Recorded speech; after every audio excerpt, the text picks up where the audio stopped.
You're listening to the Talking Headways Podcast Network.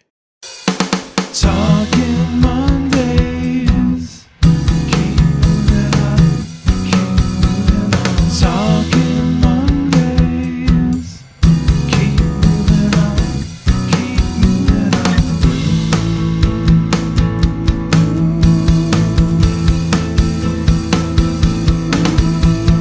Talking Mondays. Keep moving on. Keep moving on. Happy Monday. This is Mondays at the Overhead Wire, sponsored by our generous Patreon supporters. I'm Jeff Wood, your host, and joined by Joe Cortright and Aaron Brown from Portland. They'll be along in a second to talk about what's going on in Portland, but we'll have a few items before we get started. I wanted to put this discussion on the Monday show because I think that it's an important one to have, but also because I have scheduled episodes so far in advance for Talking Headways. Sometimes the more timely ones get pushed back. So in order to push this one up the flagpole a bit faster, we're putting it here. And then this Thursday, we'll be joined by former Seattle Mayor Mike McGinn to talk about the MUTCD and advocacy around that document. And then coming in the next couple of weeks, we'll have recorded episodes with Dr. Mindy Fullalove and the great folks from the Philadelphia Office of Transportation, Infrastructure, and Sustainability. So stay tuned for those. All right, this is episode 87, Shut-ins Anonymous 101 is in session. How's everybody doing out there? We're having a good week, I think. But let's get into it in a second.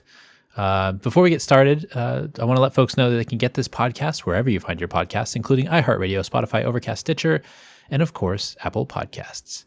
Make sure you subscribe so you don't miss an episode, and subscribing means you get both Mondays at the Overhead Wire and Talking Headways on the same feed. 2 fun podcasts, 1 great channel. Thanks to the folks that subscribe through podcatchers. It's awesome that you keep coming back to the show. We really, really do appreciate it. All right, let's do some odds and ends before we get to the interview, shall we? I mean, we've been talking a bit about the federal transportation bill. We've been talking about the American Jobs Plan, all that stuff. Last time Christy was on, we didn't necessarily get a chance to talk about the news, so I have a couple of items that I wanted to share with folks over the last couple of weeks. Typically, when we collect the news, we collect some of the ones that people are the most interested in, the ones that they click on most through the Overhead Wire daily newsletter. And then I also have posts on Greater Washington, on Urban Milwaukee, as well as Streets.mn with a kind of a wrap-up of the week's top news, per se. And so we publish a couple of those there, and then I want to share a couple of those here as well with you all. So the first one is remote work is overrated and cities will be back. Jerusalem Damasus interviews Enrico Moretti, a labor and economics professor and researcher at UC Berkeley, about his assertion that people won't be working fully remotely in the long run. Moretti says that the remote work won't gut urban centers because the economy creates dense clusters of high productivity workers, and this agglomeration trend will bounce back after the pandemic has subsided. And that was in Vox. And also, as I always say, these episodes, or actually these links, will be in the show notes. So we'll share those with folks if they want to click on through and check out the original items. Next up, vaccine tourism boosts local revenues. As Americans line up for the COVID-19 vaccine, many residents are traveling far from their homes for a shot, often to small and rural towns. This vaccine tourism is a boon for the local hotels, restaurants, grocery stores, and retailers that have been struggling for years and faring even worse during the pandemic. Some places have seen a 20% bump in business. That's in the Atlantic. Researchers for Net Zero Cities, it's all about the bicycle. The emissions saved by replacing all combustion engine cars with electric vehicles is not going to make enough difference in enough time to combat climate change. But a study on 4,000 people taking travel diaries in cities throughout Europe, I'll leave that in there, found that active transportation is much cleaner. Taking into account the full life cycle cost, each trip on a bike creates 30 times less emissions than driving. That's in the conversation. And next up, an answer to population growth in the Pacific Northwest. A report commissioned by leaders in Cascadia proposes building dense hub cities from scratch that would cut emissions and provide affordable housing for a projected 3.6 million new residents in the region. Connecting Portland to Vancouver through Seattle on high-speed rail, new cities would be located between the larger cities and lure businesses to build offices there. That was by Benjamin Cassidy and the Seattle Met.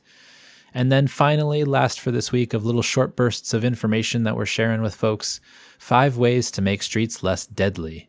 Traffic fatalities rose during the pandemic, but it didn't have to be that way. Laws that lock in dangerous street designs and policies that encourage larger vehicles are part of the reason why people keep dying. Sarah Bronin outlines 5 ways to make U.S. roads less deadly, including diversifying who has a say in road laws and design, as well as prioritizing non-driver safety in legislation and vehicle safety tests. And that was by Sarah Bronin in Bloomberg City Lab. All right, this week and every week, I want to thank our generous Patreon supporters. You guys are awesome and keep the show going by listening and supporting each month. This show and Talking Headways really wouldn't be here without it, so thank you very much. And you can support the show by going to patreon.com/theoverheadwire. We've had people sign up each month during the pandemic, so we're super appreciative of that. $2 a month will get you some stickers and a handwritten note, and $10 a month will get you a bus-only scarf. The bus-only scarf is back, of course, so get yours today. Also, I want to mention that we did produce an audiobook version of Raymond Unwin's 1909 classic, Town Planning and Practice. And if you want to get your hands on a copy or listen to the book in a podcast format, go to raymondunwin.com. It's the very first book listed on American Planning Association's 100 Essential Books of Planning, so go check it out. Okay, so now that all the news and informations and advertisements and all that stuff are out of the way, let's get in and chat with Joe and Aaron about Portland's freeway fight. Well, Aaron Browning, Joe Cortright, welcome to the show. Great to be here. Thank you very much. Well, thanks for being here. Joe, we had you on episode 52, but for folks that might not know your work and what you do, can you share a little bit about your work, you, and then Aaron, you can go after that. Sure. I run City Observatory, which is an urban policy think tank based here in Portland. We've been around for 6 and almost a half years. We specialize in a range of issues: housing, economic development, equity, and transportation. And my name is Aaron Brown. I'm a rabble-rouser, community organizer, and occasional political consultant, depending on who's billing me, that works here in the Portland region. I spend my time passing a lot of school bonds and school levies, teachers' levies. I've won about $2.7 billion in funding for schools and parks, and I passed a gas tax here in Portland back in 2016. I'm the former board president of Oregon Walks, the pedestrian advocacy organization, and I was involved with that organization for about 4 years. And Joe and I and some others back in August of 2017 got around a table and said, man, we should really do something about this $400 million at the time million freeway expansion that ODOT is talking about working on. And I had admired a lot of Joe's work on fighting the Columbia River crossing in previous years. And so I've been drafted into the freeway wars with the organization No More Freeways. Well, how do you get into that? Like, what happens when you sit down at the table and they're like, hey, I want to oppose this massive freeway expansion that's going to go straight through the center of a neighborhood? It's a good question, because those conversations are always just so enormous and there's so much to track. And I think it really comes down to just sort of doing a little bit of power mapping and doing a little bit of like resource management and taking an assessment of, okay, who do we know around here that like can set up a website? Who do we know here that has good relationships with local politicians? Who do we know here that is a huge traffic wonk that can like absolutely pull apart every one of the traffic engineering numbers, right? Who here is really good at public records requests? And at that first call, you have a lot of people that are all over the map, and you know, sometimes people show up that don't have a lot to offer immediately, but as your campaign grows, eventually every relationship, you'll always find a way to draft somebody into your freeway fight if they have some skills or some set of relationships or some sort of resource that they can help towards this greater effort. Yeah, it's a combination of, organizing and hard work. The organizing is reaching out to all the other people in the community who we know share a set of values and, logically shouldn't be supporters of, should be active opponents of the freeway. And then, we're up against a technocratically and financially well-resourced institution, and they've done a pretty extensive job of building a case for what it is they're trying to do. And usually buried in the details of what they provide, you can find the seeds of the counter arguments. And you see where, with some work, you can find out where the problems are, where the points are of leverage that you can go after them. So it's both of those things, and they complement each other. And just communicating to people about what's going on and how and who's doing it and why is really a big part of energizing folks to get involved. And one thing I would just add to this, and it's something that has really come out for me big in the last couple of weeks. When I think back on our time back in 2017 when we were just getting started, and I was almost embarrassed to tell people that we were part of this effort because it just felt so antithetical, and people were like, of course we're going to build, it's just an improvement, whatever. This organizer, V. Pekar, that I've been working with, she's like an electric vehicle advocate with Climate Solutions. I was on a call with her a couple of weeks ago, and she used the phrase organizing at the speed of trust. And that is just something that I've just been really proud of the work that No More Freeways has done, both with community advocacy groups across so many different layers of climate and of education and of restorative justice and racial justice, as well as just in our early days, there was a lot of like bureaucrats and planners and technical folks that were like, look, like we're getting some bike ped stuff out of this freeway, which we're not. But like at the time, there's this like, why are you guys doing this? This is annoying. And it was like, look, we're going to show you the ways in which we know ODOT to be lying. And I hope you'll come along with us over time. And we are going to continue to just make this good faith effort of like providing you with the background information, whether it was a high up bureaucrat somewhere, whether it was a local elected official. And at the same time, ODOT has just continued to demonstrate a lack of transparency or accountability or willingness to just tell the truth if they're speaking at all. And I think a lot of these freeway fights ultimately come down to, how do you successfully build trust against a very large group of people that are outside of a normative transportation wonk advocacy space that I think myself and Joe and others and maybe listeners of this podcast often find themselves in. And that takes time and effort and deliberate effort, attention. So you started in 2017. Obviously, there's not a lot of groundswell for this type of opposition for this project. Where does the opposition that you all have come from? Like, what was the impetus for it? Is it from the Columbia River crossing? Is it before that? Is it just seeing all of the documentation that ODOT's been throwing out there? Like, what is it that kind of gets you into that small, portion of the population that says, hey, I can see down the road this might be a problem? Well, I have my answer to that, which is, it's bizarre to me that more than 4 decades after we successfully removed a downtown freeway, Harbor Drive, that there's any question about the utility or the desirability of spending money on more freeway capacity through urban neighborhoods. And it's kind of a testament to how cynical the PR effort is to sell these projects. I mean, Robert Moses, when he went through New York, had no guile at all. He said he was taking a meat axe to the city. The DOTs today are all about cloaking their plans, which are manifestly no different from that, in this rhetoric of quote unquote improvement and reparations, which they're manifestly not. The challenge is both to remind people of the set of values and the history and where we stand as a community, and then to point out the contradictions between those values and what's being done by folks who are nominally public servants. I would add to that too, right? That as an advocate, I thought I wanted to be an urban planner when I graduated college. I was really focused on urban planning, and I had an internship at a local government, and I'd spent some time. And I found increasingly I cared more about like who showed up at these meetings than I did about like what the technical planning procedural was. Like, we're so thought that like planning ultimately gets to these results, and planning is an immensely powerful and important tool. And I'm deeply grateful for all the practitioners out there, and especially folks that like bring moral clarity to the work that they're doing. But at the end of the day, these decisions are political, not technical, right? And there's a lot of political power that is lining up behind trying to pass an $800 million freeway expansion. And that really became clear to me. I mentioned, I was the board president of Oregon Walks, a pedestrian advocacy organization. And in 2014, 2015, we led a big push to get the city to adopt Vision Zero type, eliminating traffic fatalities.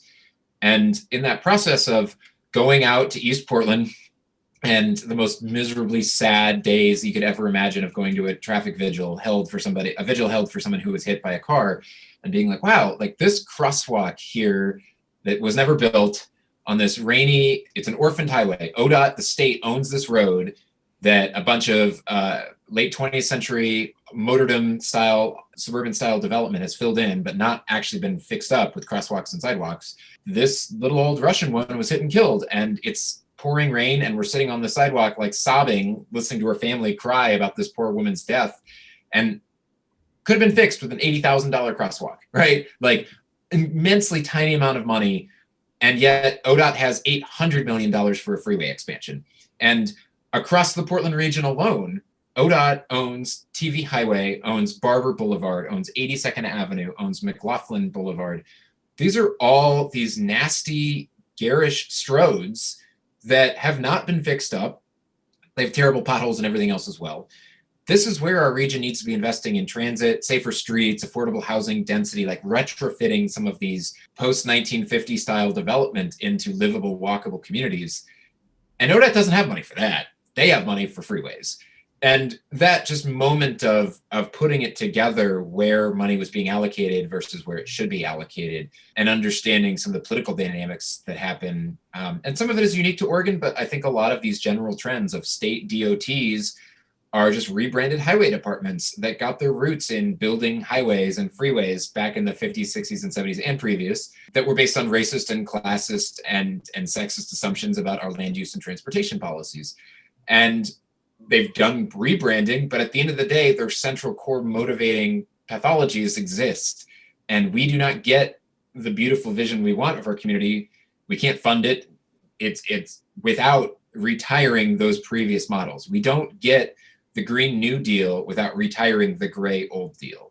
And for American transportation policy, challenging and destroying the political power of state DOTs is retiring that gray old deal. And you know, and in Portland, we have, I think, a lot of innovation and a lot of support for rethinking transportation. You know, we have the highest bike mode share of any large city in the United States. We have some ambitious goals to promote walkability and transit and bike served communities, and all of those are constrained by the level of resources that are available.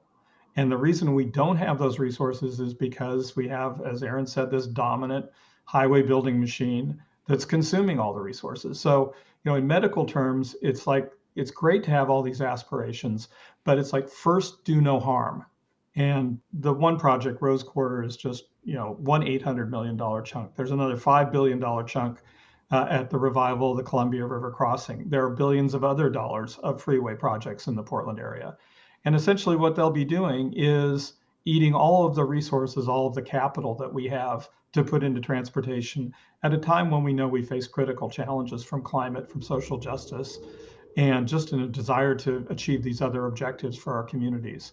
So the first thing we have to do is stop doing the wrong thing. And it's interesting to read part of the lawsuit and also what Houston is doing, and you're finding these small gaps in the thinking and kind of exploiting that, because you're discussing this opposite dream or opposite, you know, kind of future that we have. And the highway departments and the state DOTs are focused on continuing kind of a legacy move of displacing people. And they seem to not see that there's a problem with that, which is really unsettling, but also kind of strange to me. I'm wondering if you can talk to that piece of it as well. I mean, in Houston, for example, when, you know, Harris County is opposing the freeway expansion, you know, because the state DOT seems to have unlimited power to certify their environmental impact statement, which is ridiculous. I'm wondering how you can kind of get under the skin of the documents and all of the things that they put together to sell people this vision that they have, and, you know, turn it on its head. There are so many layers, so many different arguments here, so much of a case that's built. In our case, you know, the Rose Quarter project goes through the neighborhood that was the largest concentration of African Americans in Oregon in the 1950s and 60s when the freeway was first built. And over a period of 20 years, the Oregon Department of Transportation built 3 highways through this neighborhood. One called 99W, which is a 1950 era highway. They built Interstate 5 in the early 1960s. And then they put out part of an unfinished freeway, the Prescott Freeway. And all 3 of those things, you know, just wiped out a big chunk of the housing, but more importantly, destabilized the neighborhood. And over the course of a little over 20 years, the population of that neighborhood, which was preponderantly African American, declined by 2/3. So it really devastated that neighborhood. And, you know, I think it's bizarre that they're coming back and they're going to widen the freeway. And I want to talk more about what that means in a second. But just the idea that you're going to, and they're selling it as somehow reparations to the community, the idea that you're going to fix the problems that you created in this neighborhood by widening the freeway and injecting more traffic into this area, to me is just, it's ludicrous. It defies any logic at all. But that's what they're doing. I would say too that, and I don't want to speak for the folks in Houston. I can only really speak for what's happening here in Portland, right? Is that like, even just within the last 4 years, watching the way that ODOT's rhetoric around this project has changed, like after the murder of George Floyd, like ODOT has like doubled and tripled down on trying to woke wash this and talk about this as restorative justice. If restorative justice was what the plan was for this neighborhood in the first place, we would be talking about removing the freeway and replacing it with housing and transit, right? In terms of the air pollution problems that Harriet Tubman Middle School, which I hope we'll chat about, which in terms of just what marginalized and historically, plundered communities need is walkable communities with dense, affordable housing that acknowledges the racist plunder, hundreds of blocks of housing that was removed from freeways in the first place, right? What I would say is that, the freeway industrial complex is enormously powerful and wealthy and well-oiled and has bipartisan support. And they spend a lot of time hiring consultants and messaging and doing polling and figuring out, like, what is the best way to sell this, right? Like, there's no way in 2021 anyone can be doing any project without being able to call it racial justice. But it comes up with these worlds where, like, it's equitable to widen freeways. Like, are there equitable pipelines? Are there equitable prisons? Like, at what point do we point out that, like, you can't just put PR lipstick on these terrible, atrocious, like, projects that are antithetical to like livable, vibrant communities, like just the inherent geometry and pollution of both air pollution and carbon pollution that this particular form of infrastructure represents has no place in a dense urban community, let alone expanding one in a community that has already deeply suffered from the racist trespasses of previous decades. And just to follow up on that quick, I can't speak again to whole of, every community has a different freeway fight, and the local history is always relevant, and the way that local politicians are talking about it. I'll just point out, I'm so impressed about the folks in Houston. They are talking extensively about air pollution, and in none of the press I've seen anywhere talks about climate. And that is not a critique, because Houston is like the energy capital of America, right? Like if the advocacy opposition is like, look, talking about climate is not really a good reason for this. In Portland, it's a great freaking reason to talk about it. But like if in Houston can talk about racial justice and air pollution and takings, every local freeway fight has to be reflective of its own local communities. And that's where, again, it comes down to organizing at the speed of trust, getting to learn who's directly impacted and what resonates both with those communities and the region as a whole, is just essential, vital work. Yeah, let me just kind of encapsulate this whole equity issue in Portland. There's this freeway that was carved through part of a school in 1962. I-5 was carved through part of the campus of Tubman, what is now Tubman Middle School. And ODOT is proposing to widen that freeway. They're basically going to double the roadway. They're going to increase the road from a 4-lane road to a 10-lane road, which is something they concealed for the last 2 years. And we discovered documents that they've been hiding that showed that was their real plan. But you have to look at the demographics of who benefits from this project and who bears the costs. The kids who go to Tubman Middle School are disproportionately kids of color, 60% of the student body, and about half of them are qualified for free and reduced price meals, meaning they're kids in poverty or close to it. The people who commute on the freeway next to them are, the biggest chunk of them are commuters from suburban areas, particularly from Clark County, Washington, across the river.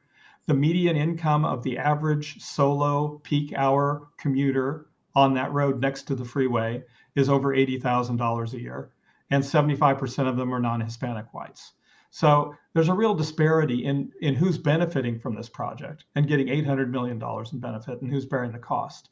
And we know the kids in the school, already bear the cost of air pollution. The Portland Public Schools, at its own expense, had to spend $12 million on air filtration equipment to make the air inside the school safe enough for the kids to breathe.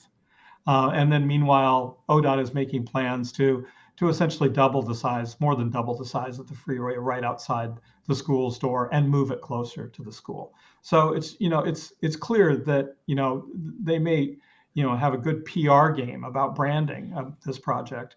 But when it comes down to it, they're spending hundreds of millions of dollars to benefit one set of people, and they're imposing all the costs on the people who are least power in this equation. A final detail worth just adding to this too is that like ODOT is also really trying to double and triple down on their messaging about minority contracting, and they're trying to say, "Oh, this is economic development. These are Black jobs that we're creating," which I'm 100% on board with the infrastructure we build having, increasingly high standards of hiring non-white folks and non-dude like women, like everyone on board to be like receiving the money from infrastructure and stimulus investments.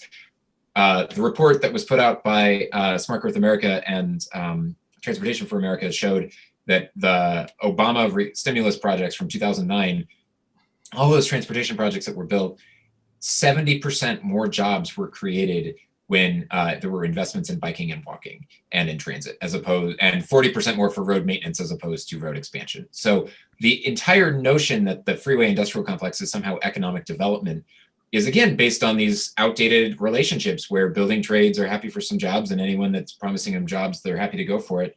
And I support organized labor, and I want folks to have all of these good jobs, but these are PR messages that are not borne out in statistical fact about what good economic development and good stimulus, let alone the realities as we've talked about with climate, like what kind of infrastructure we should possibly be building. I also wanted to go kind of back to what Joe was talking about too, about the impact of pollution from automobiles and through the specific district, especially as it pertains to school children. Obviously, we know from research that, especially here in West Oakland and other spots around the country where, there's a disproportionate effect in creating asthma and other, respiratory impacts. But I want to go back as well to the statement I made before, which is in these documents that these state DOTs are putting together, they seem to find no significant impacts related to their expansions. And I think that obviously you all know that that's not true, and you're pointing it out quite eloquently. But why is it that they are continuing to kind of ignore the science and ignore the facts of the matter that they're polluting children's lungs? Yeah, I think, and you've hit on what's really, really an important point, and it's buried in the sort of technocratic infrastructure of the way these projects are justified. And probably the most critical piece is traffic modeling.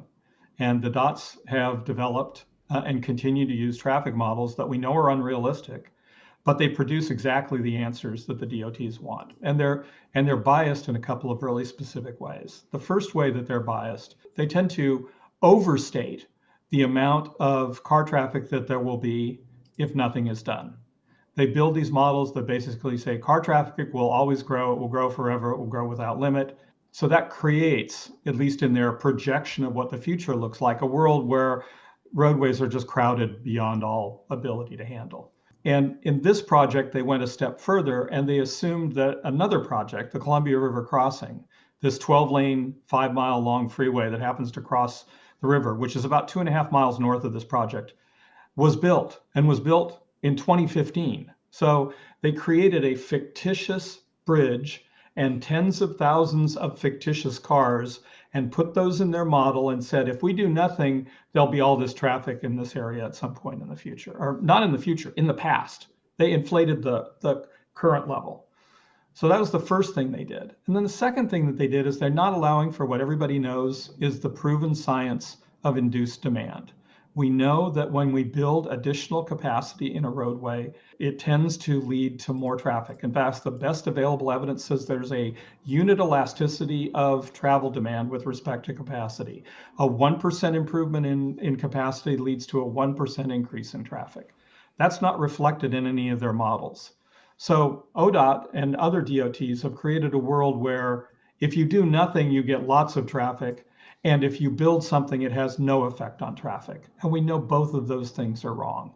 And one of the things that we're challenging in our lawsuit, and we hope that other freeway fighters around the country look at, and we hope that Secretary Pete Buttigieg looks at, because these projections are being done to justify the expenditure of federal money and are done as part of EISs and EAs, the environmental assessments for these projects, to sort of prove that they won't have adverse effects, but they've been clearly rigged by the modelers at the transportation departments.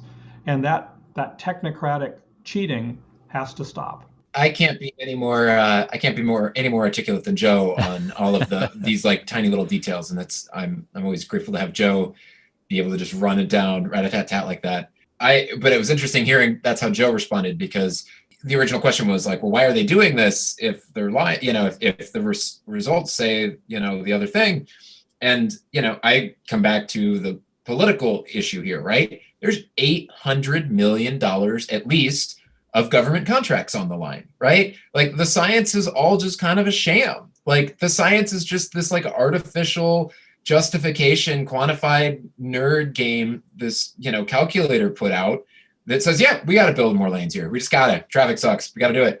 And everyone's like, yeah, traffic sucks. We got to fix this, right? Like it's this whole artifice that is ultimately justifying this perpetuated infrastructure machine that believes that people that get whether it's oil, whether it's cars, whether it's suburban sprawl, the home builders, whether it's diesel, whether it's freight, like there's this coalition that has hoodwinked America into thinking that this infrastructure is relevant, and they massively, handsomely profit from being able to build this stuff, right?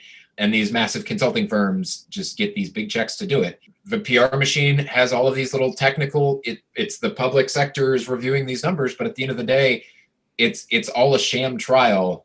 And behind the scenes, is some Wizard of Oz type stuff going on.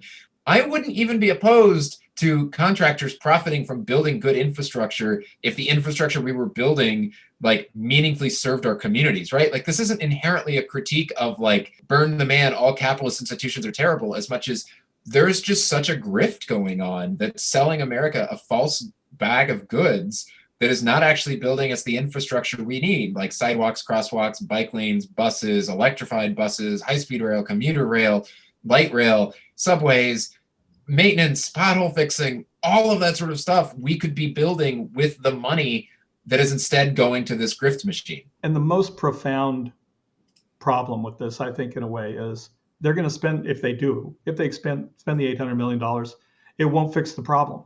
It'll make it worse. We know, thanks to induced demand, that when you widen a roadway in an urban area, it attracts more traffic. And very quickly, usually within the space of a couple of years, you see congestion levels return to the level that they were. And you tend to amplify bottlenecks elsewhere in the system. So essentially DOTs like Oregon DOT will spend this money and congestion will not get any better. And we at City Observatory have the classic example of the Katy Freeway in Houston, which is now famously 22 lanes wide. Less than a decade ago, they dropped $3 billion widening it the last time. And within a few years, the travel times on the freeway were 30% longer than before they widened it. So it's futile, really, to throw money at more freeway capacity.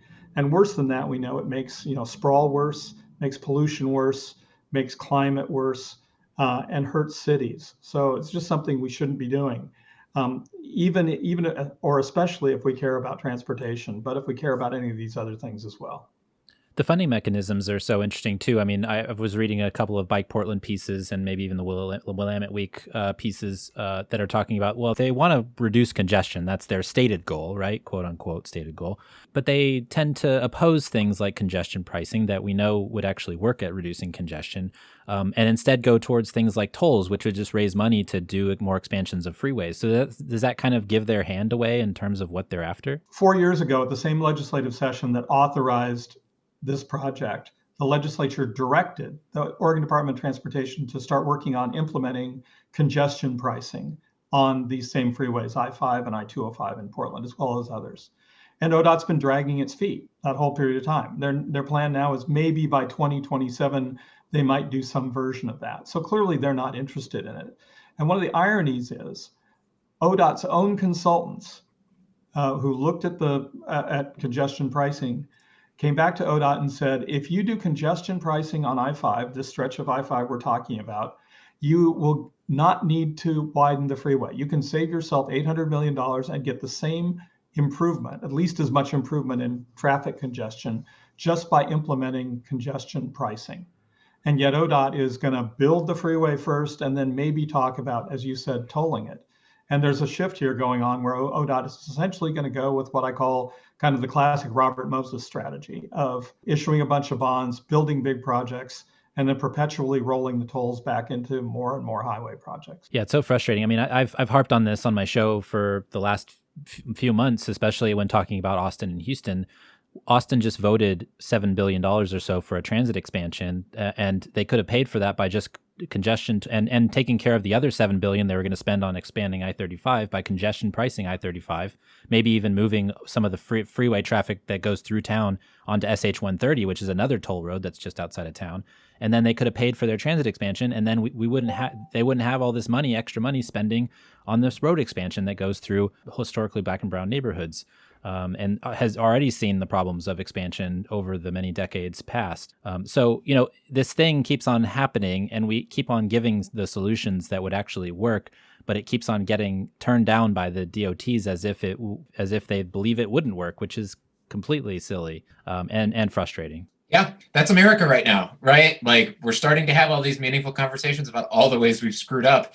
And the clock is really ticking on all of these existential threats that we face. Here we are. We are not meaningfully making progress on them. And it's requiring a bunch of us spending a bunch of volunteer time and raising money $50 at a time by sending people buttons and handwritten thank you cards to go up against ODOT, which has spent at least $3 to $4 million on this freeway already, just started. The Oregon Department of Transportation and WashDOT spent $160 million planning for the Columbia River Crossing project, and nothing ever got built, right? Like, all these contractors got all of this money to study all of these clearly unacceptable designs and to try and hoodwink the community into just being on the hook for dozens of years of paying and bonding for this awful stuff. But there's no constituency for congestion pricing that is well resourced enough to overcome the latent anti-tax anxiety and the good faith, in some places, critiques. I mean, I'm an unabashed proponent of congestion pricing as public policy, and I want to see it passed everywhere. There's good faith concerns. Anytime you're raising taxes in a society as Dickensian as American right now, we need to have some, and where gentrification and displacement has pushed low income folks farther out. And, you've got gig economy folks spending a lot of time in cars. Like, I'm 100% on board with let's make sure that this is implemented effectively and thoughtfully.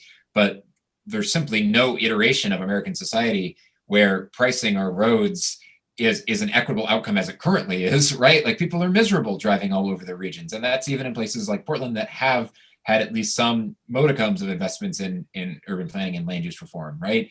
It's just impossible to imagine what we could be doing instead if we were not under the complete PR spin of this freeway industrial complex that is just assuredly saying, oh, well, this one freeway, this will be the one unicorn project that is in fact going to solve congestion, right? And we need to have spaces. I mean, we're honored to be on your show today, right? Like, we have to get the word out in these spaces that there are alternatives. And again, it's organizing at the speed of trust, right? A bunch of, communities of color advocates here in Portland have every reason to be skeptical of a very white-led group like No More Freeways. And we just have to be able to say, I get why you're skeptical of some of the stuff we're saying. And here's how we believe our cause relates to yours. And here's how we can show up for your work. And here's how we understand that climate justice and housing justice and transportation justice are also racial justice. And it's really critical that you ground and are able to build relationships with people so that when you say something that might take them off guard at first, like, oh, congestion pricing is actually equitable if you do it right, like invest the money in transit and not more freeways. If you can demonstrate that you have other people's good wishes in your intentions and have been able to demonstrate that over time, they're much more likely to listen to you and work together and collaborate. So where are you all right now on this in terms of getting folks on board? I imagine that some of the recent news about the ODOT lies about the footprint of the freeway have been helping the cause a little bit. I'm curious where you all are at in terms of that building of trust and collaboration with other folks, as well as kind of where you are in the process of the lawsuit as well. You just filed it, obviously, but what's been the response? So the response has been positive. I mean, in the last week, ODOT's been largely muted. The only notable thing that their statement that they put out after it was essentially like, we trust our numbers, which of course are the numbers that Joe just debunked here a couple minutes ago, right? They also, at one of their meetings, spent 45 minutes with one of their advisory committees rolling out like some new logos about how they can rebrand the Rose Quarter Freeway project by making it look a little bit more woke. But we had a huge turnout at a rally, and we've had nothing but really positive press in the last couple of weeks. And Joe can speak a little bit to the letter he wrote to Secretary Buttigieg that I think is really exciting in the context of what the feds have done for Houston. And, there's more news that's about to drop in the weeks ahead, so stay tuned. But it's really just about continuing to keep this drumbeat of this agency is not accountable. We can't trust ODOT, and getting a lot of the local elected officials that don't like this project necessarily, but being an elected official in America right now is pretty miserable. There's so many things happening right now. And so, Commissioner Joanne Hardesty, the transportation commissioner here in Portland, has been a longtime freeway skeptic, and she said a lot of great stuff. And also, Portland's going through navigating their contract with the police, and Commissioner Hardesty's also been a vocal, she spent her career on cop accountability. So, and similarly, Portland Public Schools has a lot to lose with this expansion, and they've increasingly been really critical. They're busy reopening right now, right? Finding the bandwidth for local officials to engage in good faith on this has been tricky, and both having the time to process it and to decide you're going to expend the political capital on fighting it. But the more that we can just continue to get this drumbeat of, look, there's community effort here, there's support, we trust you, keep shooting these spitballs, keep making public statements, keep demanding that ODOT study alternatives to freeway expansion with a full environmental impact statement. Just one thing, where we are on the lawsuit is that Oregon Department of Transportation, who prepared all the documents on behalf of the Federal Highway Administration, has gone the kind of light route. They've done just an environmental assessment, and they filed last fall what they call finding of no significant environmental impact, a FONSI, which basically says nothing to look at here, folks. There aren't any environmental consequences worth considering. So they did not do the full bore EIS, environmental impact statement. And literally that's what our litigation is saying, is there are significant environmental impacts here. You haven't looked at them adequately, and you need to do so. So that's sort of the context of our lawsuit. Separately, as you know, and I know you've reported at Overhead Wire, there's been a lot of encouraging signs out of the new administration. Secretary Buttigieg, has suspended the Houston I-45 project. We know he's meeting with folks in Milwaukee who are challenging, I think it's I-94 there. And he said a lot of things that really acknowledge the devastating effects that US DOT projects have had on communities. We know there's new funding in the proposed infrastructure package to help repair some of that damage. So this is an administration that we know is sensitive to this issue and is also concerned about climate change. And what we urged in a letter to Secretary Buttigieg was it was really time to take another look at this project based on this administration's stated values and to demand a full environmental impact statement. And in particular, as Aaron alluded to earlier, look at the idea of congestion pricing, which would be a way of achieving all this project's objectives, doing a better job with congestion, saving money, reducing pollution, and then creating the resources that we can use to repair a lot of the damage that's been done and provide meaningful transportation alternatives to people. Yeah, it's been fascinating to see what the administration has done since February, basically, looking at what's happened in Houston, what's going on in Austin, Maryland, Los Angeles, Milwaukee. I even got a note about somebody in Anchorage that's working on some of this stuff. So it's been interesting to see kind of the discussion change tone to a certain extent and move in the direction. I think a lot of people were nervous about Secretary Buttigieg and what he was going to do, and have been a little bit surprised at how kind of forcefully he's come out in this direction, which is, I think, really a positive step forward for the movement of trying not to build any more new freeways through cities, which we should have learned our lesson a long time ago, but it seems we're still fighting that fight. Yeah, I mean, I wasn't a huge fan of his in the primary, but I've been really impressed. I mean, it's clear that he's got really exceptional values and commitments of what he's trying to bring to the state DOT. I think that it's actually great having an ambitious politician in this sort of a position where he's going to be a player in the Democratic Party for decades to come. And that means that there's an extra emphasis on him to really be a leader on climate, right?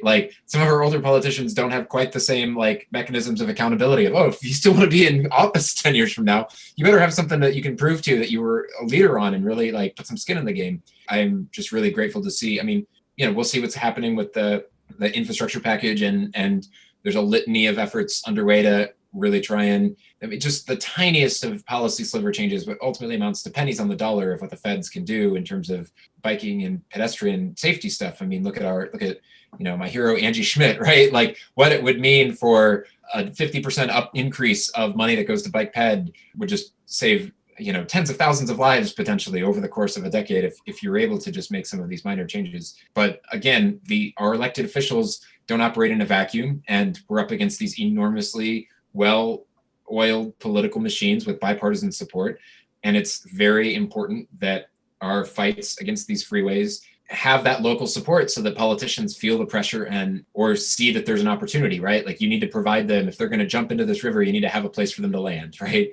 We're really pleased with how politicians just locally here in Portland, back in 2017, the mayor was sort of like, well, I think I'm probably still in support of this. I have some concerns, but we got to do it. And now to the point that virtually every local official has expressed various levels of skepticism, just has immense distrust for ODOT because of our work. And I think that, it's just a matter of continuing to start small and build your way up. Like, okay, great. You got your city on board. Can you get the county on board? Can you get your region on board? Can you get your state legislators on board? What pressure can they put on the governor? It's a very complicated political, and every state and highway project is different in terms of who their champions are and who wants them. And where those, governing coalitions and politics lie. But there's just something to be said for just making sure you're doggedly showing up to every one of those meetings, saying those statements, tracking what's said, and having someone like Joe do this immense financial and quantitative background digging to disprove all of what ODOT's selling. One final thought I just wanted to kind of throw out there. There's been two spaces, just as an organizer, that I've really engaged with that have been immensely powerful here in Portland, and I think are really crucial to the long-term longevity of just the freeway industrial fight, and complex fight. First is that we were really honored to have Neighbors for Cleaner join as plaintiffs on our lawsuit. I think that transportation advocates in general should be spending a lot more time building relationships with their clean air advocates. Clean air, like, do you think people should breathe clean air, is one of those things that polls at like 1,000%. And so people that might otherwise have really strong feelings about cars or really strong feelings about freeways and not really want to support this, especially in the context of, well, this is environmental justice. It's always like low-income communities of color that are getting this terrible air pollution. So I'm really honored that we've built the trust and support of Neighbors for Clean Air. And I've noticed that the folks in Houston have built, alliances with air pollution advocates as well, cleaner air advocates, just on all things, right? Like, I was talking about fighting the ODOT on state DOTs and arterials, right? Like, the same people that are breathing crappy air are the same people that are getting hit by cars when they're trying, because of the people that live in the multi-family apartments that are right on this nasty road that has never gotten a crosswalk where it deserves one, right? These are the same victims, and we have the same enemies. And so at the very least, we should have, be building relationships where we'll sign on to each other's letters, right? And just understand our cause at the same thing as part of this larger refiguring what our society should look like. And second, I'll just say, back in 2019, I sent an email and showed up at the first inaugural meeting of the Sunrise Movement Hub here in Portland. And just being in a room full of people that were like all under the age of 35, and many of them substantially under the age of 35, that were talking about climate, just in the moral reckoning terms of yikes, we have 10 years to figure this out. Just folks fundamentally radicalized by the IPCC report.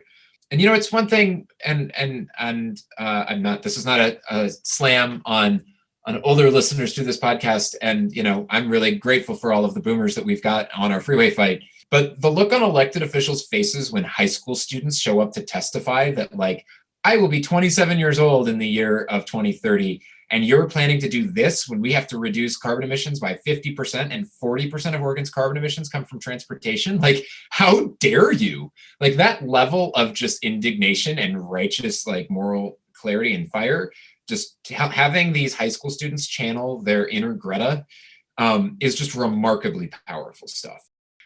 Those are fiery, fundamental questions that we need as the jolt to help shake off the complacency or the pragmatism that guides a lot of, like, it's just a couple lanes of freeway, or like, this is the last one. Like, no, we don't have time for any more last ones, right? I just wanted to say that, like, in some of the transportation advocacy spaces, please go get to know your local Sunrise Movement chapter or your local 350 chapter, your local Sierra Club chapter. And they may not always hold exactly the most wonky, perfect opinions. I've watched on Twitter, and sometimes like people get like, oh, the local Sunrise Hub is prioritizing caring about free transit, or like they want to put in a rent control cap that is not meeting my like YIMBY visions of stuff. And I agree. Sometimes, you know, like I hear that sort of like, okay, like maybe they're kids. They don't have degrees in urban planning. They're new to some of this stuff, and you can work with them. Again, building that trust. They will come around to fighting for the good stuff down the road. But in the meantime, just understanding what that moral clarity and that firepower, what that means to moving the political agenda and to pushing the Overton window. I think and every community is going to have those different voices. I mean, I think in Houston, there's a lot of like, you know, really bringing racial justice advocates of like, you're tearing down my house. Like, are you kidding me? Like, we have to empower those folks to be the spokespeople of these movements. And a lot of that just takes time and effort and good faith collaboration. But it's essential. And the work is ultimately sort of worthless without making that investment. Well, I know you all are super busy. I want to be mindful of your time. If folks want to get a hold of you and are doing similar work in other places, or just maybe need a little bit more information, how can they get a hold of you or reach out? We are robust on social media because that's where all of the other dorks are that love this sort of stuff. No More Freeways on Twitter and Instagram, and it's No More Freeways PDX on Facebook. You can send me an email at info@nomorefreewayspdx.com.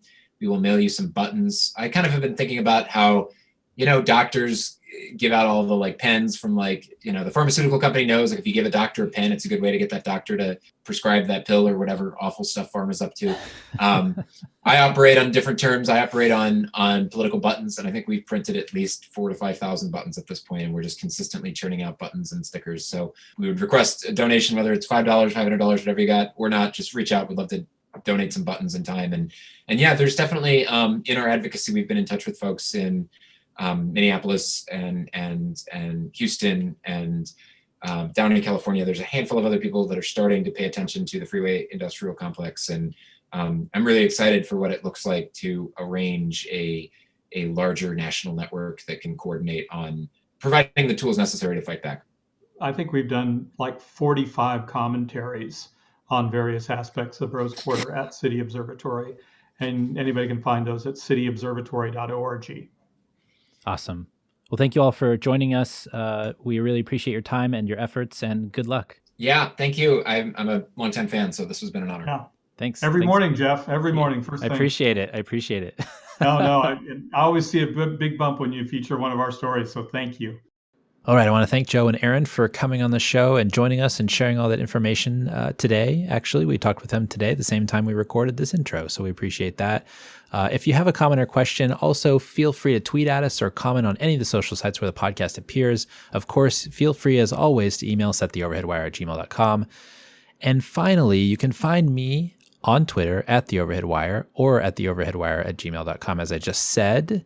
So thanks for joining us at Mondays at the Overhead Wire. Thanks to our generous Patreon supporters for sponsoring this week's podcast. Thanks to Aaron and Joe for joining us, and we'll see you all next time. Talking